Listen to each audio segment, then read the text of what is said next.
ओम नमः सिद्धेभ्यः ओम नमः सिद्धेभ्यः ओम नमः सिद्धेभ्यः। मंगलमय मंगलीकर वीतराग विज्ञान नमो तार जाते वे अरिहंता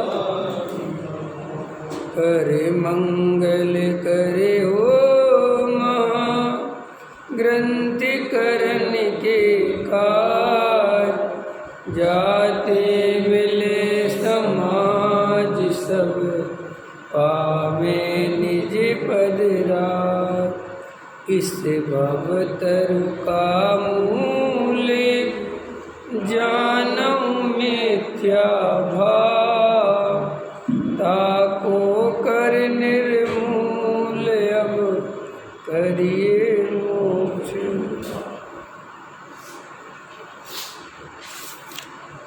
मोक्ष मार्ग प्रकाशक सातवां अधिकार निश्चयवासी की स्वच्छंदता और उसका निषेध। पृष्ठ क्रमांक 210।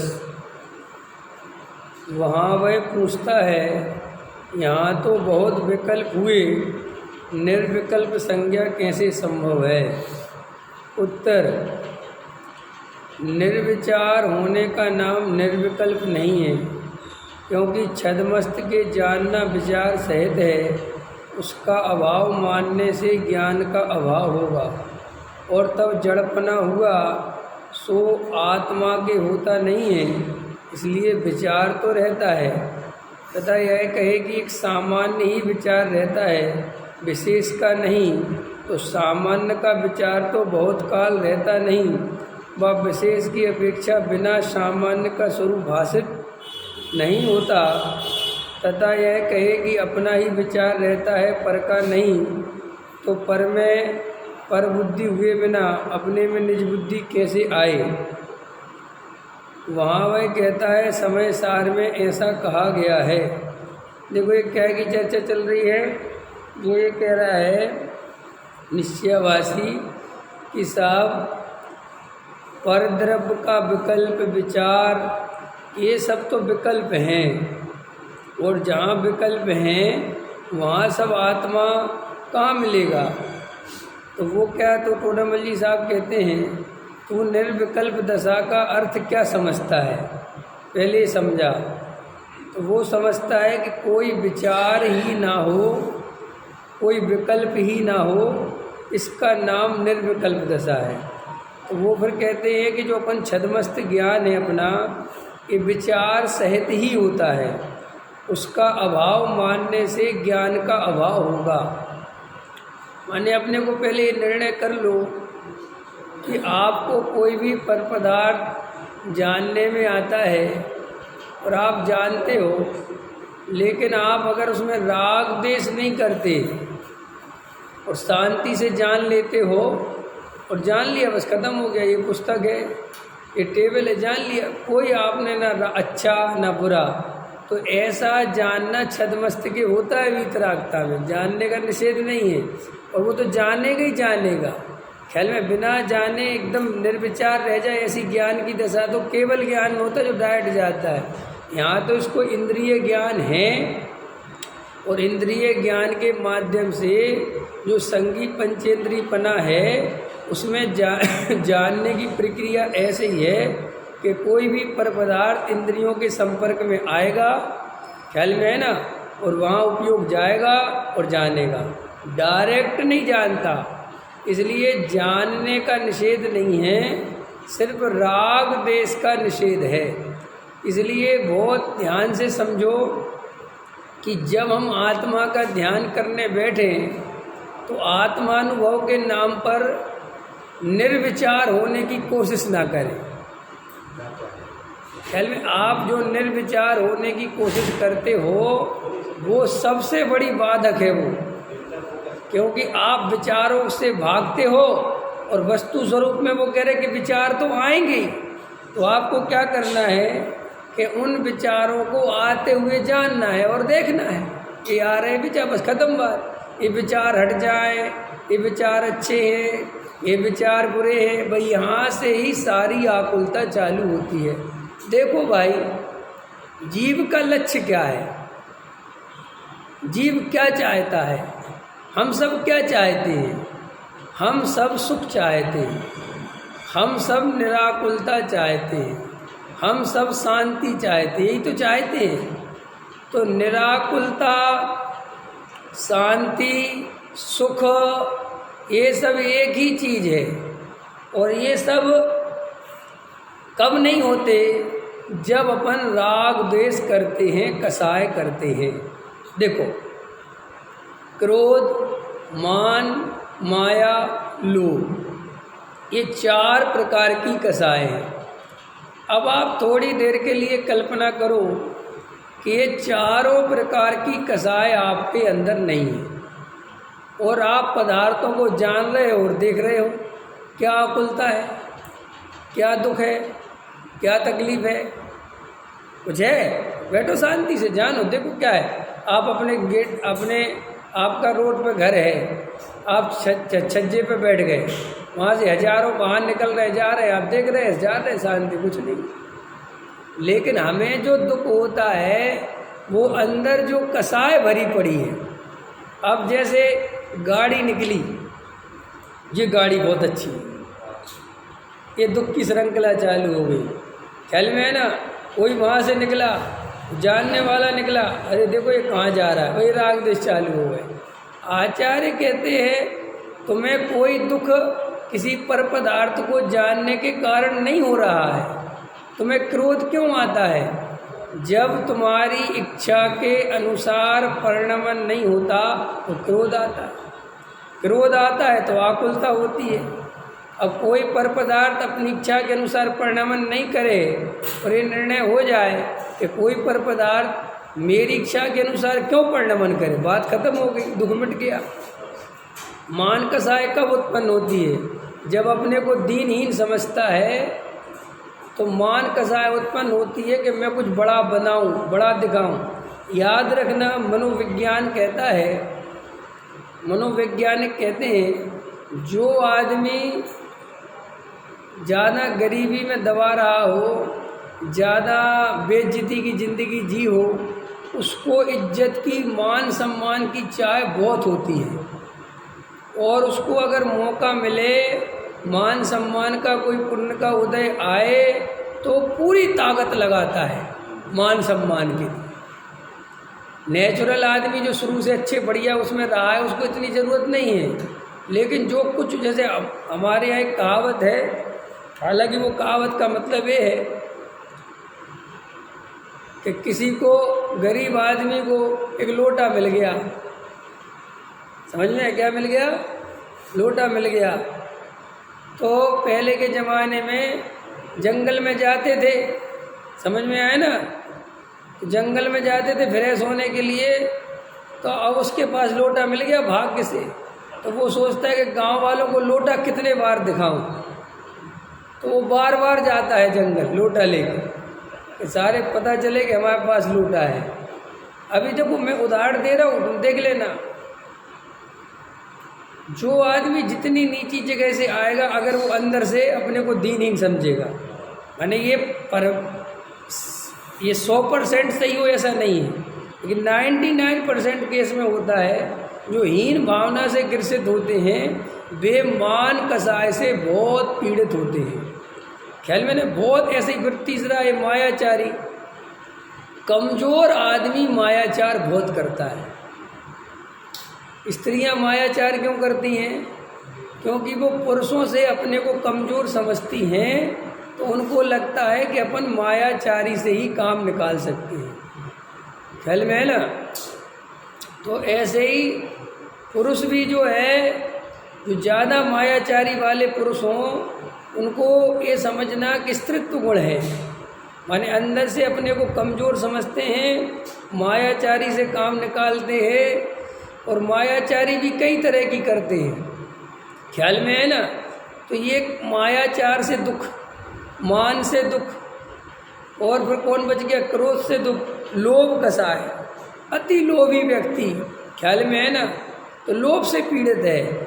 मैं तो दुनिया में देखता हूँ लोग पैसे के पीछे इतने ज़्यादा पागल हैं, इतने ज़्यादा बेहोश हैं और रात और दिन लगे हैं ये विचार करे बिना कि ये पैसा मुझे सुख दे भी रहा है कि नहीं।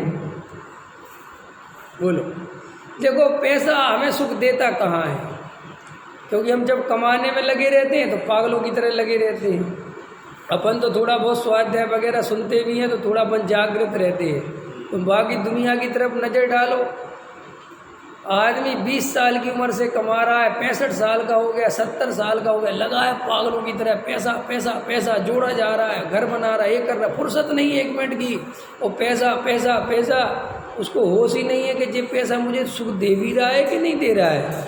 और वही पैसा एक समय बाद देह बूढ़ी हो जाती है, खाट पे पड़ा रह जाता है।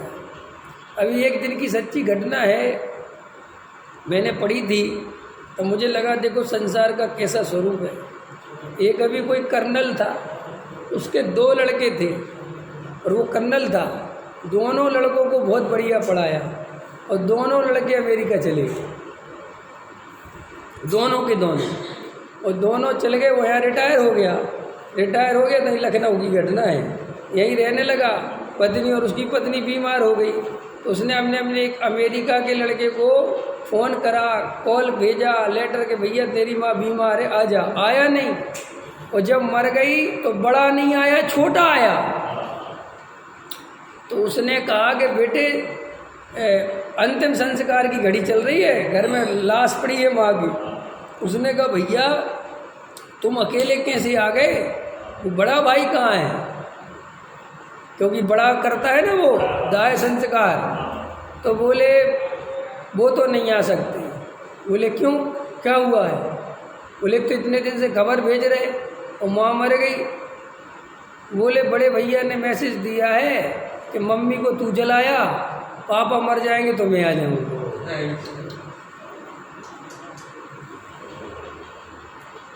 तो वो तो इतना सदमा लगा उसके बाप को, कमरे के अंदर गया, मिलिट्री में तो था ही, गोली रिवॉल्वर थी, मार दी अपने। और उसमें लिख दिया लेटर लिखा कि बेटे दोबारा आने की ज़रूरत नहीं है, तू दोनों ही के करके जा।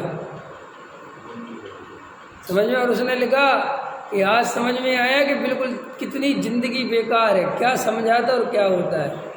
अरे तुम जिन औलादों के मुँह में लगे हुए हो रात और दिन, उनके लिए कितनी मायाचारी, उनकी सुरक्षा के लिए, उनकी प्रतिष्ठा के लिए, उनके पैसे के लिए, उनके 2 रुपये उनके बच जाएं, वे करोड़पति बन जाएं, उनके लिए करोड़ रुपया जोड़ जाएं, समाज में उनकी इज्जत बना जाए, मेरा बेटा भविष्य में ही मज़े करे।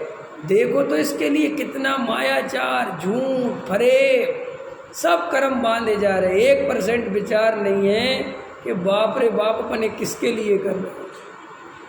और प्रत्यक्ष दिखाई देता है जब बेटा अपने से अभी ढंग से बात नहीं करता, अगर बात करनी पड़े तो आफत लगती है, बुढ़ापे में क्या होगा। लेकिन ऐसा उपदेश भी बार बार सुनने की आदत पड़ गई है।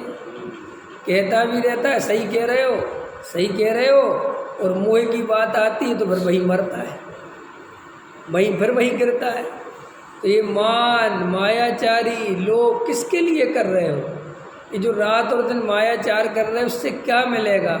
अरे जिस मायाचारी से प्रतिष्ठा कमाने में लगे हो, उस प्रतिष्ठा का सुख तो वैसे भी असली नहीं है, क्षण भंगुर है। और मज़ेदार बात है, भ्रम है। क्या है? ये भ्रम है कि लोग मुझे प्रतिष्ठा दे रहे हैं, अरे पीठ पीछे गाली देते हैं। अरे बहन जी बहुत इज्जत है समाज में, जाके पूछो तो, पीठ पीछे जाओ तो। यहाँ तो राजा महाराजाओं की इज्जत नहीं रही। राजा भी जब भेष बदल के निकले प्रजा की सच्चाई जानने के लिए तो सारी प्रजा गाली देती फिर रही है। अरे जय मोदी है, निकलता है तो 1000 गाड़ियाँ निकलती हो रहे और ताम और जाम। अरे तू पद पे बैठा है तो लोग कुछ कहते नहीं हैं, नहीं समझे, डरते हैं। चाहे कोई भी हो, मोदी योगी कोई भी हो, मतलब कह रहे हैं। और अगर जय भेष बदल के निकले और कहे मोदी के बारे में तुम्हारी क्या राय है, गाली देते हैं तो ऐसी प्रतिष्ठा क्या 2 कौड़ी की, जिसकी हमें प्रत्यक्ष पता है कि पीठ पीछे सब हमारी बुराई करते हैं, और तू ऐसा जानकर कि पीठ पीछे सब बुराई करते हैं, मुंह के सामने आते हैं तो हाँ सलाम ठोकते हैं, ऐसा जानकर भी तू ऐसी 2 कौड़ी की प्रतिष्ठा के लिए रात और दिन मायाचारी करता है, लोभ करता है, क्रोध करता है, मान के पोषण में लगा रहता है। अरे रे रे, बहुत बेशरम है। ख्याल में है ना?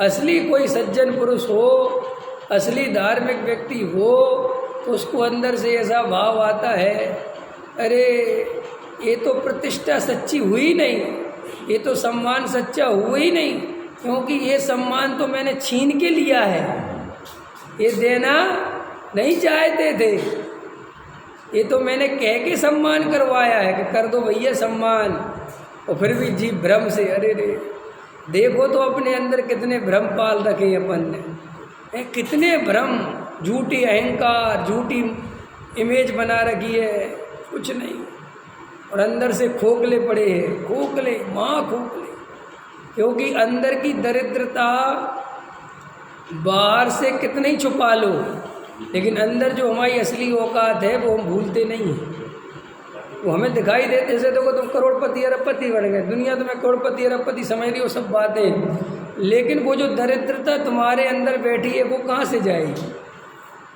वो जाएगी? वो नहीं जाएगी। इसीलिए ये जो अपन सोचते हैं कि पर पदार्थों को जानने के कारण अपने को तकलीफ हो रही है, पर पदार्थों को जानने के कारण तकलीफ नहीं हो रही है, अपने को राग और द्वेष, क्रोध, मान, माया, लोभ, ये जो कसाय अंदर चल रही है, इससे दुख और पीड़ा और तकलीफ हो रही है। अगर मैं बिना कसाय के शांति से आँख खोल के बैठा रहूं, किसी पर पदार्थ से राग द्वेष ना करूं, तो बताओ क्या दुख है? चाहे मैं आत्मा में जाऊं चाहे नहीं जाऊं, छोड़ो तो बोलो, कोई दुख है? अपने आप ही दुख। और जब सुनो राग द्वेष मिटेंगे तो क्या होगा कि अपने आप आत्मा में चले जाओगे, क्योंकि पर पदार्थों को देखने की इच्छा ही बढ़ जाएगी। क्या देखना, जब पर पदार्थों में कुछ है ही नहीं तो बात ही खत्म। अरे ये मोह की महिमा है, सबको पता है कि हमें बाल बच्चों से कोई सुख मिलने वाला नहीं है।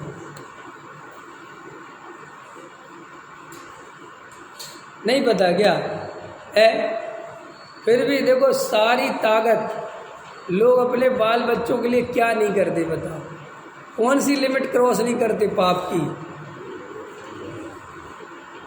हम अपने बच्चों की करतूतें छुपाने के लिए कितने मायाचार करते हैं, कितना झूठ बोलते हैं, सब पता है अपने को असलियत में क्या है।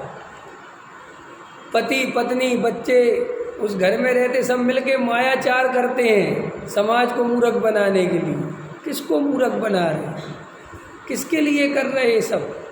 अंदर से विचार करो, हमारा जीवन अगर इतना मायाचार युक्त होगा तो हम सहज और सरल कैसे होंगे? जो आदमी जितना मायाचारी होगा उसके जीवन में ध्यान रखना सरलता बिल्कुल चली जाएगी, क्योंकि सरलता और मायाचार एक दूसरे के विरोधी हैं। वो क्या कहते, 10 लक्षण की पूजा में, त्यों जोग सरल कर अपने, है ना? वो मायाचार वाले बोलते हैं कि अपने मन वचन काय इन तीनों को सरल कर, छल कपट छोड़, देख निर्मल आरसी, और अपनी निर्मल की उसको देख। ये जो तू देखो मायाचारी व्यक्ति के साथ पता क्या प्रॉब्लम होती है? वो हमेशा सशंकित रहता है, एक एक शब्द नाप तोल के बोलता है, उसको लगता है कि कहीं गलत ना निकल जाए। इसके साथ इसी काम में रात और दिन इस सारी ताकत जीवन खर्च कर देगी। लोभी व्यक्ति, पैसे का लोभी, हर जगह पैसा देखता है, हर जगह, बाप रे बाप, रिश्तेदारों में पैसा देखेगा, और ज़्यादा लोभी होगा तो बाप बेटे में पैसा देखेगा। बोल बेटे पे भी खर्च करने पे भी सोचेगा। और फिर जब तुम्हारी वो ऐसी स्थिति देखता है तो कल के दिन जब तुम पे खर्च करना पड़ेगा तो वो भी सोचेगा। इसलिए निर्विचार होने का नाम निर्विकल्प नहीं है, अच्छे से समझ लो बस। और हमें कोई अंदर विचार के कारण तकलीफ नहीं है, जो हम राग द्वेष सहित विचार करते हैं उसके कारण तकलीफ है। ऐसे हम जीव से पुद्गल को जाने, पुद्गल से धर्म को जाने, धर्म से अधर्म को जाने, अधर्म से काल को जाने, कुछ राग द्वेष नहीं है, कोई तकलीफ नहीं है, ऐसा जानो, कोई बुराई नहीं। देखो दादा क्या कहते हैं, भेद ज्ञान को तब तक निरंतर भाना, ये वो ही है कलश 130 वाला, कि जिसमें आचार्य कहते हैं कि जितने भी संसार में कितने हैं वो सब भेद ज्ञान। देखो भेद ज्ञान को तब तक निरंतर भाना जब तक पर से छूटकर ज्ञान ज्ञान में स्थित हो। इसलिए भेद ज्ञान छूटने पर का जानना मिट जाता है, केवल आपको ही आप जानता रहता है, आपको ही आप जानता रहता है। इम्पोर्टेंट, पर पदार्थों को जानना मिट जाता है। अर्थ क्या समझे, ये अर्थ करेंगे विटोरमल जी, लेकिन मैं फिर एक पहले ही बता रहा हूँ कि पर पदार्थों को जब ये कहते हैं ना पर पदार्थों को जानना मिट, तो पर पदार्थों को जानना माने पर पदार्थों में अपनापन मिट जाता है, जानना नहीं। यहाँ जानने का अर्थ क्या है कि अपनापन सहित जो जानना है वो मिट जाता है, और वो दुख का कारण है नहीं। अच्छा बताओ, मोह दुख का कारण है कि रोग दुख का कारण है? मोह कैसे? वो रोग अपने बेटे में हो तो दुख होता है, और वो ही रोग किसी और में हो, ऐसे 50,000 बच्चे खड़े कर दो, कोई दुख होगा? लेकिन वो ही रोग अपने बच्चे में हो तो दुख, तो फिर दुख कहाँ से आया? जानने से कहाँ आया? अगर जानने से दुख आता तो तुमने 20 बच्चों को एक साथ जाना, तब तो दुख नहीं आया। और अपने बच्चे को देखा ही नहीं ढंग से, माँ सुना फोन पे किसे रोग हो गया है, दुख चालू हो गया, तो दुख कैसे से आया? दुख आया मोह से, अपनेपन से। देखो क्या कहते हैं यहाँ, तो यह कहा है कि पूर्व काल में स्वपर को एक जानता था। देखो आगे बात, वेद ज्ञान के बिना क्या करता था? स्वपर को, शरीर को और आत्मा को, संयोग को और अपने को एक जानता था। फिर भिन्न जानने के लिए भेद ज्ञान को तब तक भाना ही योग्य है जब तक ज्ञान पर रूप को भिन्न जानकर अपने ज्ञान स्वरूप में ही निश्चित हो जाए। पश्चात भेद विज्ञान करने का प्रयोजन नहीं रहता, बात खत्म हो गई।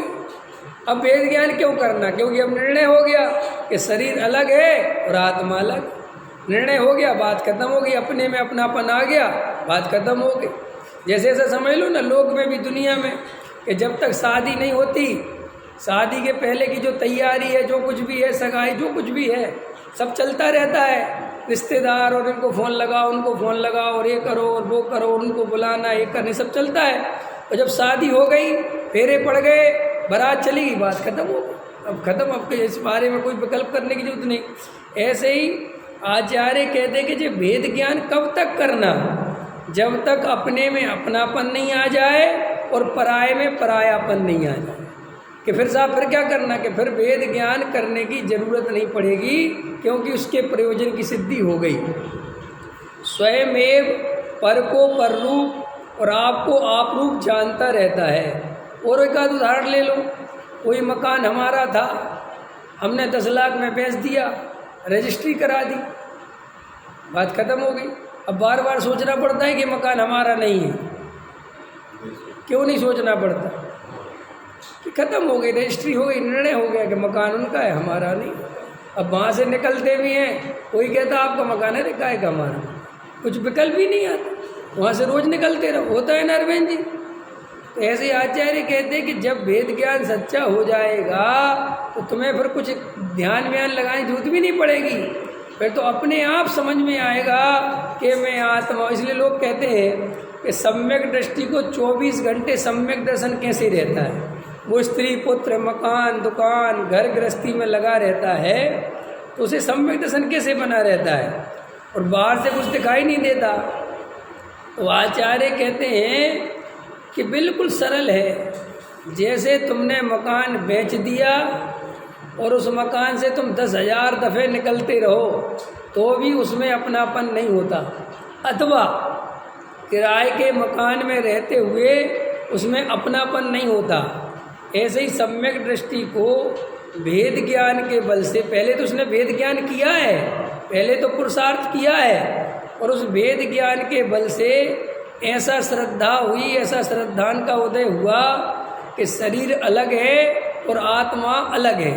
और वो श्रद्धान इतना मजबूत हो गया, ऐसी मजबूती से स्थापित हो गया कि अब वो स्त्री पुत्र मकान दुकान के बीच में कितना ही बना रहे, उसे ये भ्रम नहीं होता कि मैं शरीर हूँ, उसे ये भ्रम नहीं होता कि स्त्री पुत्र मकान दुकान मेरे हैं, उसे ये भ्रम नहीं होता कि पर पदार्थों से सुख आ जाएगा, बस ये भ्रम नहीं होता। इसके कारण सम्यक दर्शन बना रहे।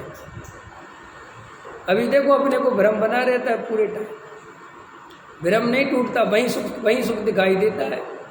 इसलिए सारी ताकत भी पर पदार्थ में लगी रहती है। देखो क्या कहते हैं, ऐसा नहीं है कि पर द्रव्य का जानना ही मिट जाता है, इसीलिए पर द्रव्य को जानने या स्वयं द्रव्य के विशेषों को जानने का नाम विकल्प नहीं है। देखो ख्याल में आया कि नहीं आया? स्वयं द्रव्य के विशेष, स्वयं द्रव्य के विशेष मतलब क्या है कि मैं अपने स्वरूप में बैठा हूँ शांति से, वेद ज्ञान कर रखा है और अपने अनंत अनंत गुणों के बारे में सोच रहा हूँ, देख रहा हूँ, अनंत ज्ञान, अनंत दर्शन, अनंत वीरे। तो आचार्य कहते इससे कोई दुख उत्पन्न नहीं होता, इससे कोई आकुलता उत्पन्न नहीं होती। जो कुछ दुख और आकुलता उत्पन्न होती है वो राग द्वेष से होती है। इसलिए सामान्य भी जानो और विशेष भी जानने में आ जाए तो कोई बात नहीं है। क्यों? क्योंकि छद्मस्त दशा में ऐसी स्थिति नहीं है अपनी कि अपन ने आंख बंद करी और बिल्कुल स्वरूप में चले गए और सब विकल्प शांत हो गए। ऐसा अपना भी स्थिति नहीं, ऐसी स्थिति मुनिराज तक की नहीं है। मुनिराज भी क्षण भर के लिए आत्मा के अनुभव में जाते हैं और फिर आत्मा अनुभव से बाहर आ जाते हैं और घंटों बैठे रहते हैं। तो घंटों करते क्या है नहीं समझ। जैसे मुनिराज सामायिक कर रहे हैं तो वहाँ सामायिक मान के चलो 48 मिनट की है, तो 48 मिनट में से एक आध सेकंड के लिए, सेकंड बहुत बोल रहा हूँ मैं, क्षण भर के लिए अपने स्वरूप में जाएंगे और बाहर आ जाए तो बाहर आके आँख खोल के दर थोड़ी देखने लगते हैं, वहीं बैठे रहते हैं शांति से और स्वरूप से बाहर आए तो फिर उसी स्वरूप का विचार करने लगते हैं, फिर उस चैतन्य की विशेषताओं को याद करने लगते हैं। अथवा धर्म अधर्म आकाश काल की याद आने लगी, कोई विकल्प आया, पर पदार्थों के बारे में चिंतन ऐसा नहीं करते राग द्वेष से। पुद्गल का स्वरूप विचार आ गया, देखो पुद्गल की भी क्या क्या विशेषता है, देखो पुद्गल का भी कैसा कैसा परिणमन है, देखो धर्म द्रव्य का कैसा परिणमन है, आकाश द्रव्य का कैसा परिणमन है, देखो चार अभाव की कैसी विशेषता है, एक पर्याय दूसरी पर्याय को छूती नहीं, देखो द्रव्य कैसे परिणमन करता है, देखो ज्ञान की कैसी स्वतंत्रता है। ऐसा चिंतन चल रहा है उनका और फिर इसी चिंतन में फिर स्वरूप में फिर एकदम झटका लगा और फिर शांत हो गए। फिर तो श्री गुरु कहते हैं कि ऐसे चिंतन में और ऐसे उसमें कोई आकुलता नहीं है, क्योंकि राग द्वेष नहीं है। और अपने में क्या है? राग द्वेष। अपन ने तो जरा सा कुछ बंद किया और बस यही भाव बना रहे, यही दशा बनी रहे, अरे वो आत्मा कब मिलेगा, अरे अनुभव तो होता ही नहीं, अरे जी अंधेरा अंधेरा सा क्यों दिखता है, अरे ये संकल्प विकल्प क्यों आते हैं। तो वहाँ आकुलता मिटती नहीं, आकुलता बढ़ जाती है, क्योंकि तूने इतनी तीव्रता कर दी। इसीलिए मैं ये कई दफ़े समझाता हूँ कि हमें सिर्फ एक ही लक्ष्य जानना चाहिए, एक ही बात समझनी चाहिए कि मेरे को आकुलता नहीं हो, बस यही सुख है, यही धर्म है। क्या कहा मैंने? तुम्हें आत्मानुभव क्यों करना है, सम्यक दर्शन प्राप्त क्यों करना है, मोक्ष में क्यों जाना है, मुनिराज क्यों बनना है? बोलो सबका कारण क्या है? कि आकुलता नहीं चाहिए। तो हमारा लक्ष्य है कि आकुलता नहीं। तो आचार्य कहते हैं जब तुम आधे घंटे दिन भर के कामों से जो भी स्थिति है, अब तुम आधे घंटे बैठे हो तो कम से कम यहाँ तो सब प्रकार की इच्छा छोड़ दो। व्यापार में पैसा कमाने की इच्छा करी कि नहीं करी? हाँ, यहाँ बैठे तो कोई इच्छा करी, भोजन बनाने गए तो अच्छा बन जाए ऐसी इच्छा करी, स्कूल में बच्चा पढ़ रहा है तो अच्छा पढ़ जाए ऐसी इच्छा करी, और न जाने कितने प्रकार की इच्छाएं। ऐसे ही जब आत्मा के ध्यान करने बैठता है तो मुझे निर्विकल्प अनुभव हो जाए, मेरे अंदर शांति हो जाए, फिर एक इच्छा पैदा कर ली। अरे भाई, यहाँ बिना इच्छा के बैठ जा, कुछ मत सोच कि ये मिल जाए वो मिल जाए, ऐसे परिणाम क्यों हो रहे, वैसे परिणाम क्यों हो रहे। यहाँ मैं इसके लिए बैठे ही नहीं हूँ, यहाँ मैं शांति से जो हो रहा है उसको सहज स्वीकार करने के लिए बैठा हूँ। क्या क्या मैंने आधे घंटे काय के लिए बैठा हूँ, जो हो रहा है उसको शांति से स्वीकार करने के लिए बैठा हूँ, बिना कसाए के। ना मुझे क्रोध, ना मुझे मान, ना मुझे माया, ना मुझे लोभ, ना मुझे सम्यक दर्शन की चाहे, ना मुझे कुछ। क्रोध, मान, माया, लोभ के विकल्पों को भी अगर आएंगे तो शांति से देखूंगा कि देखो आ रहे हैं। हाँ, और यही तो लिखा है टोडरमल जी साहब ने कि तू तो इसका अभ्यास कर और इसी में आत्मा मिल जाएगा, इसी में सब मिल जाएगा, आश्रव बंध भी सब छूट जाएगा। तुझे सिर्फ यही रखना है कि मुझे वीतराग भाव से रहना है। वीतराग भाव से रहे और आत्मा मिला। अभी अपन यही तो करते हैं, वहाँ ध्यान करने में बस सम्यक दर्शन की पर्याय खोजने लगते हैं, वहाँ से फिर आकुलता चालू हो जाती है। अथवा आँख बंद करके बस ये भाव क्यों आ रहे हैं, ये क्यों आ रहे हैं। अरे शांति से आँख बंद करके भी बहुत ताकत नहीं लगानी। जैसे आँख खोलने का विकल्प आ जाए, खोल, कोई बात, हाँ खोल, फिर आँख बंद हो जाए, फिर खुल जाए, कोई बात नहीं। अपने को अभी बहुत बड़ा ज्ञानी ध्यानी मत समझो, अभी पहले अपने को नेचुरल समझो। कई लोग बिल्कुल पहले ही दिन रीढ़ की हड्डी सीधी करके बस अपने आप को बिल्कुल वादीराज मुनिराज और सुकुमाल मुनिराज और सुकोसल मुनिराज और गज कुमार समझ बैठते हैं। ख्याल में आया कि नहीं आया? बस अब तो चाहे कुछ हो जाए। अरे कुछ क्यों हो जाए, अभी तुम उस भूमिका में नहीं हो। मच्छर आ रहा है, काट रहा है, हटा दो, कोई बात डर नहीं, कोई बात नहीं साहब मुनिराज को तो शेर खा रहा है। अरे कहाँ तुम चक्करों में फंस गए ऐसे ही तो कहानियाँ पढ़ लेते हैं लोग। वो मुनिराज तो शेर खा रहा था, फिर तो डिगे नहीं और हमें मच्छर से डिग जाए, तो तुम डिग गए ना। अब तुम डिग तो गए, तो बार बार उपयोग तो मच्छर पे चला गया।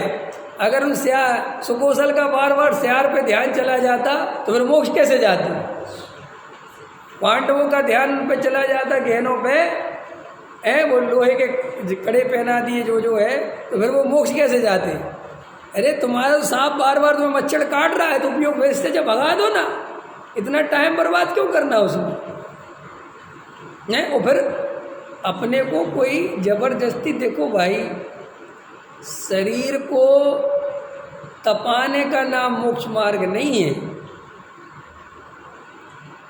शरीर को कष्ट देने का नाम भी मोक्ष मार्ग नहीं है।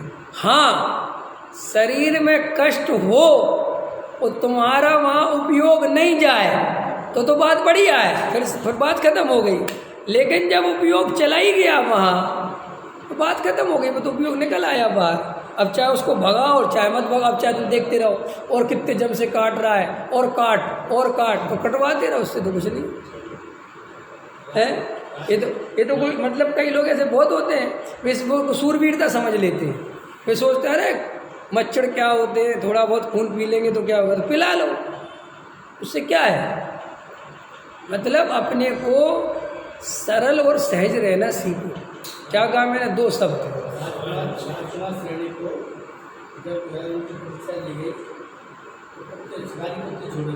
हाँ उन्होंने कहा भोजन रख दिया गया राजकुमार के लिए, हाँ तो उन्होंने पहले कुत्तों को भगाया, हाँ तब शांति से भोजन करें।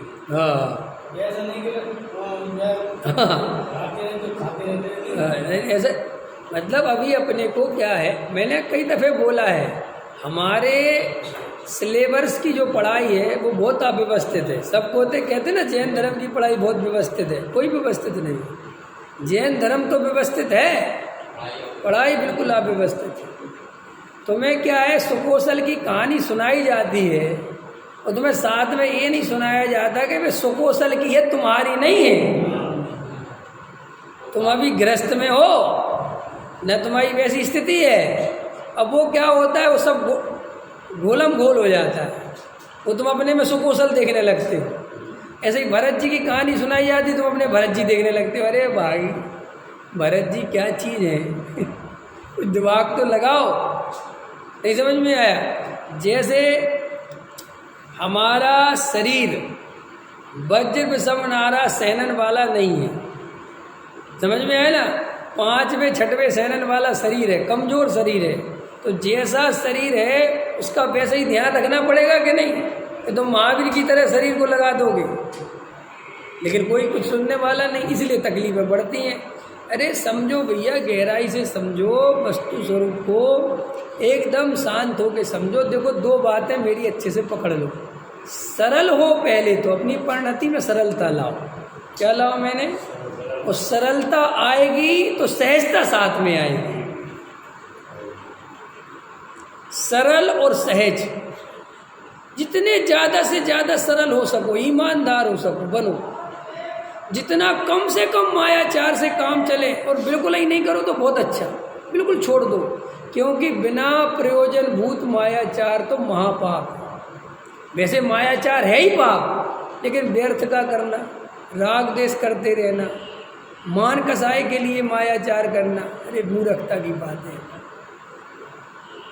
किसके लिए? देखो भैया, इतना तो विश्वास रखो, अगर तुम्हारा यशस कीर्ति नाम कर्म का उदय होगा तो तुम्हें प्रतिष्ठा मिलेगी ही मिलेगी, और तुम्हारे नाम कर्म का उदय खोटा होगा, तुम रात और दिन प्रतिष्ठा के लिए दौड़ोगे, नहीं मिलेगा। अब मुर्मू बन गई राष्ट्रपति। अब मुर्मू को ना तो कोई पहले जानता था, और शायद 5 साल बाद भी जानना बंद कर देगी, समझ में है ना? लेकिन अभी उदय आ गया मुर्मू का, कहाँ से उठा के कहाँ ले आए, बैठा दिया। ख्याल में आया कि नहीं? इससे विचार तो किया करो कि यार गजब गजब के उदय हैं जीव के, कौन से जीव का कहाँ उदय पक जाए, कब क्या मिल जाए, और कई रात और दिन मेहनत करते हैं भाई साहब। अरे मैं तो इस बात का आश्चर्य मानता हूँ कि 10 साल का पीरियड बीत गया बीजेपी का, बीजेपी वालों ने किसी बीजेपी के आदमी को राष्ट्रपति नहीं बनाया। उनने अपने सीनियर को एक को नहीं बनाया कि यार इन लोगों की पार्टी खड़ी हुई है, इनकी मेहनत है विचारों की, लेकिन उनने कहा खत्म, अभी उनको लेके आओ जिनसे वोट बैंक बने। ये तो वैसे ही मरने को, और इनका क्या करेंगे? अरे खाएंगे कौन, किसको बनाता है, ये तो जगह। लेकिन मज़ेदार बात ये है कि कम से कम अपन को इतना निर्णय हो जाना चाहिए कि अरे भाई ये मान प्रतिष्ठा के लिए पागल नहीं बनना, मूर्ख नहीं बनना। देखो मैं तो कभी कभी मान कसाई के बारे में सोचता हूँ, 5 इंद्रियों के विषय भोग बहुत अच्छे हैं मान कसाई के मुकाबले। नहीं समझ में आया? तुमने बढ़िया व्यंजन बनी, बढ़िया दूध मलाई मिली, मज़ा आया, खाया, समझ में आया ना? ये मान कसाई तो इतनी खतरनाक है। एक तो जब ये मिले उसके लिए महाकुलता, दाव पेंच, ये सब दुनिया भर की मायाचारी, और वो मिलती है तो कोई ईमानदारी से नहीं देता, अंदर गाली देता है, ऊपर से माला पहनाता है। कितनी बेईमानी बताओ, समझ में ना? और उसके बाद 2 मिनट बाद ही बात खत्म हो जाती है, जी बोल लो, क्योंकि अब हो गई माला, अब नीचे उतरे, अब बस खत्म। कई लोग ऐसे होते उतर नहीं तो लोग कह देते भैया नीचे उतर, हो गया अब जो होना था, अब मुंह पे उतार देते, आ जाओ नीचे। मूर्ख होते नहीं समझते तो क्या करें, फिर समझाना पड़ता है कि बेटा बस अब हो गया खत्म, आ जाओ, तुमने जितने 1000 दिए थे उतनी माला पहन गई, अब ज़्यादा देर तक नहीं बैठ सकते। नीचे तो भी जीव को समझ में नहीं आता कि मान महा दुख रूप, मान महा विष्णु। देखो इसको विष कहा, विष। जैसे विष को पीने वाला बचता ही नहीं, समझ में आया ना? जहर और विष और हलाहल, इनमें अंतर पता है कि नहीं? ये तीनों एक नहीं है। जहर पीने वाला बच जाए, विष पीने वाला 99% नहीं बचे, लेकिन जिसने हलाहल पी लिया उसकी तो मौत की गारंटी हो गई। समझ में? मान महाविष्णु करई नीचे गति जगत में। अरे कितने आचार्य भगवान समझाते हैं कि काय को ये मायाचारी कर रहा है, मान के लिए सहज रहो और सरल रहो। कुछ नहीं रखा है मान सम्मान में। देखो असली मान सम्मान तो वो है कि तुम्हारी पीठ पीछे प्रशंसा होती है, तुम्हें लोग कहते हो बहुत बढ़िया आदमी है, मरने के बाद किसी की प्रशंसा हो वो दो कौड़ी की, क्योंकि मरे हुए आदमी की कोई निंदा नहीं करता। पता है क्यों? क्योंकि लोग कहते हैं अब मर ही गया, अब उसके बारे में बुरा क्या बोलना। ख्याल में है ना? लेकिन अपने आप को अंदर से देखो, क्या वास्तव में अपने अभिप्राय अच्छे हैं? क्या अपन जो ये सब कर रहे हैं क्या अच्छे अभिप्राय से कर रहे हैं? देखो अपने आप, कैसे पता चले हमारा अभिप्राय अच्छा है कि नहीं, कि तेरा अभिप्राय अच्छा है कि नहीं। इस बात से पता चलता है कि तेरी कसाई के खिलाफ कोई जाए बस तू एकदम रंग पलट देता है। इससे पता चलता तेरा अभिप्राय ठीक नहीं है। अरे भाई, जगत में ये जो कुछ भी अपन कर रहे हैं ये करने से नहीं मिल रहा है, ध्यान रखो। ये तो पूर्व कर्म का उदय कोई चल रहा है, जिसके कारण तू जैसा चाह रहा है वैसा हो रहा है। ये तेरी अकल के कारण नहीं हो रहा है, ये तेरे मायाचार के कारण नहीं हो रहा है, क्योंकि मायाचार तो करने वाले बहुत हैं लेकिन उनके अनुसार परिणमन नहीं होता। ये तो किसी का पुण्य का उदय हो, स्वेच्छा के अनुसार परिणमन होता है, लेकिन मिथ्या दृष्टि जीव को ऐसा भ्रम होता है कि ये मैंने मायाचारी करी। मायाचारी नहीं बोलता वो, हालांकि वो कहता मैंने होशियारी करी। क्या करी? मायाचारी का पर्यायवाची शब्द क्या है? मैं बहुत होशियार हूँ, मैंने बहुत दिमाग लगाया और अपने दिमाग से सब सेट कर दिया। उसको ये पता नहीं है कि तेरे दिमाग के कारण सेट नहीं हुआ, जो होने योग्य था वो हुआ, और तेरा उसी समय पुण्य का उदय था तो तेरी इच्छा के अनुसार सेट हो गया। लेकिन मिथ्या दृष्टि जीव को लगता है मेरी बुद्धि, ये मायाचारी बोलने में थोड़ी तकलीफ लगती ना।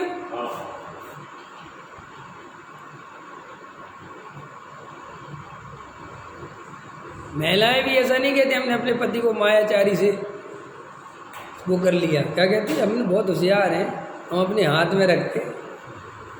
ख्याल में है? तुझे हाथ में रखने का मतलब क्या है? मायाचारी।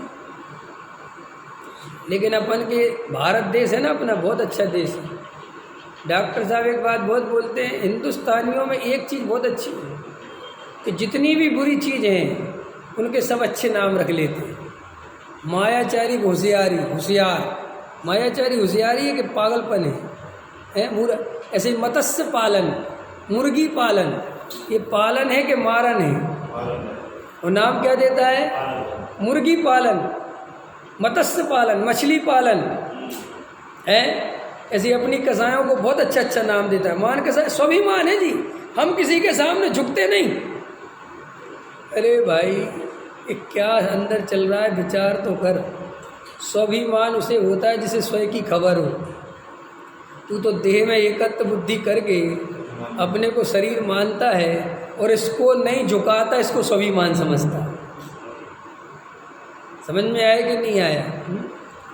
बहुत विचार करना एक एक बात का।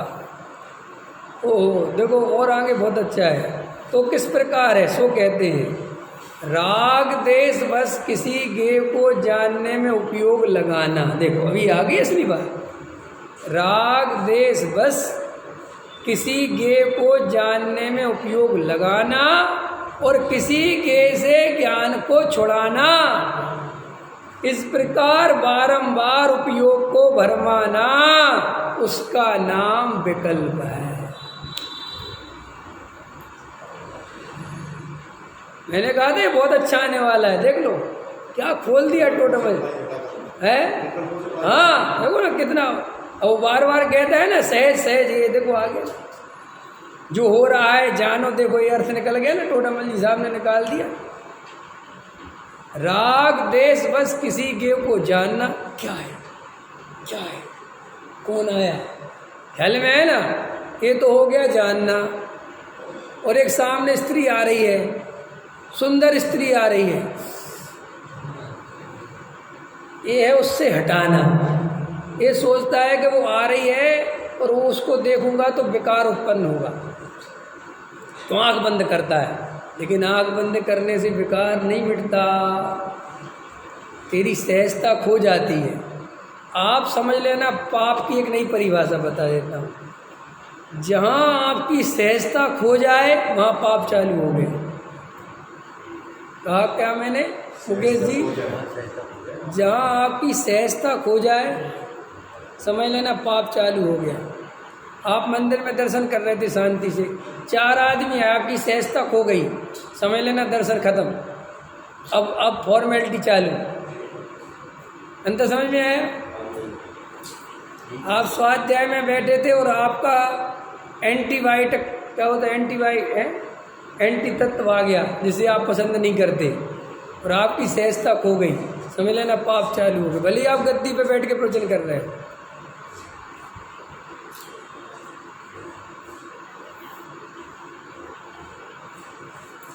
पकड़ में आ रही कि नहीं आ रही?